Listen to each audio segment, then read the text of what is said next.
Welcome back. इस video में हम इक्विलिब्रियम कांस्टेंट से रिलेटेड प्रॉब्लम्स को सॉल्व करेंगे।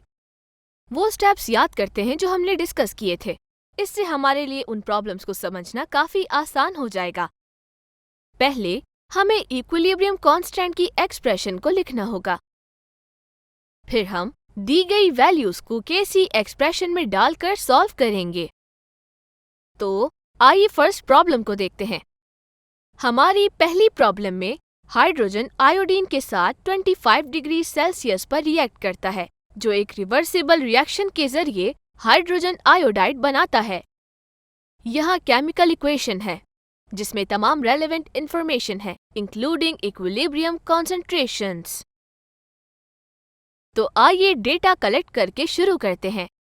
इस इक्वेशन में हमारे पास हाइड्रोजन की कॉन्सेंट्रेशंस हैं 0.05 मोल पर डेसीमीटर क्यूब। आयोडीन की कॉन्सेंट्रेशंस हैं 0.06 मोल पर डेसीमीटर क्यूब और हाइड्रोजन आयोडाइड की कॉन्सेंट्रेशंस 0.49 मोल पर डेसीमीटर क्यूब हैं। यहाँ सब इक्विलिब्रियम पर हैं और हमें यहाँ इक्विलिब्रियम कांस्टेंट मालूम करना है। तो पहले हम इक्विलिब्रियम एक्सप्रेशन लिखेंगे। इक्विलिब्रियम कांस्टेंट एक्सप्रेशन इस इक्वेशन की तरह लिख सकते हैं। Kc is equivalent to the concentrations of hydrogen iodide raised to the power 2 divided by the product of the concentrations of hydrogen and iodine raised to the power 1। आइए दिए गए equilibrium concentrations insert करते हैं।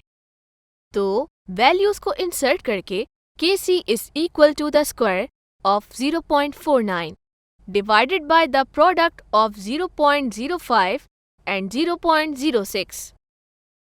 तो the square of 0.49 is 0.2401. 0.05 multiplied by 0.06 is 0.003. इसे divide करके हमें answer मिलेगा 80। लिहाजा इक्विलिब्रियम कांस्टेंट 80 होगा। कितना आसान था ना? ये नोट करें कि इसका कोई यूनिट नहीं है क्योंकि रिएक्शन में रिएक्टेंट्स और प्रोडक्ट्स के नंबर ऑफ मोल्स एक जैसे हैं। चलते हैं दूसरी प्रॉब्लम की तरफ। हेबर्स प्रोसेस से अमोनिया की फॉर्मेशन के लिए हाइड्रोजन और नाइट्रोजन 500 डिग्री सेल्सियस पर रिएक्ट करते हैं। यहाँ 1 mole of nitrogen 3 moles of hydrogen से रिएक्ट करता है और अमोनिया के 2 मोल्स बनाता है। हमें गैसेस की कॉन्सेंट्रेशंस दी गई हैं और Kc की वैल्यू मालूम करने का कहा गया है। हम पहले गिवन डेटा कलेक्ट करेंगे। हमारे पास नाइट्रोजन की कॉन्सेंट्रेशन जो है 0.602 मोल पर decimetre cube, concentration of hydrogen जो है 0.420 मोल पर डेसीमीटर क्यूब और कॉन्सेंट्रेशन ऑफ अमोनिया यानी कि 0.113 मोल पर डेसीमीटर क्यूब हैं। सब इक्विलिब्रियम पर हैं। तो आइए Kc एक्सप्रेशन लिख के शुरू करते हैं।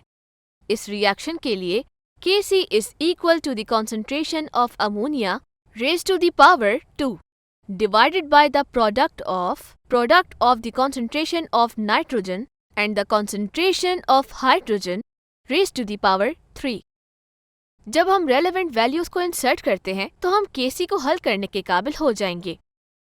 जैसा कि आप देख सकते हैं Kc इक्वल है square of 0.113 divided by the product of 0.602 और क्यूब 0.420 के। जब हम इसे हल करते हैं तो हमें आंसर मिलेगा 0.286 mole squared per decimetre raised to the power 6। ये हमारा इक्विलिब्रियम कांस्टेंट है। यहाँ मौजूद यूनिट को देखें। यहाँ इस केस में हमारे पास एक यूनिट है क्योंकि रिएक्टेंट और प्रोडक्ट साइड पर अनइक्वल नंबर ऑफ मोल्स मौजूद हैं। तो इस वीडियो के लिए बस इतना ही। मुझे उम्मीद है कि आपको ये समझने में आसान लगा होगा। मैं आपसे अगले वीडियो में मिलूंगी।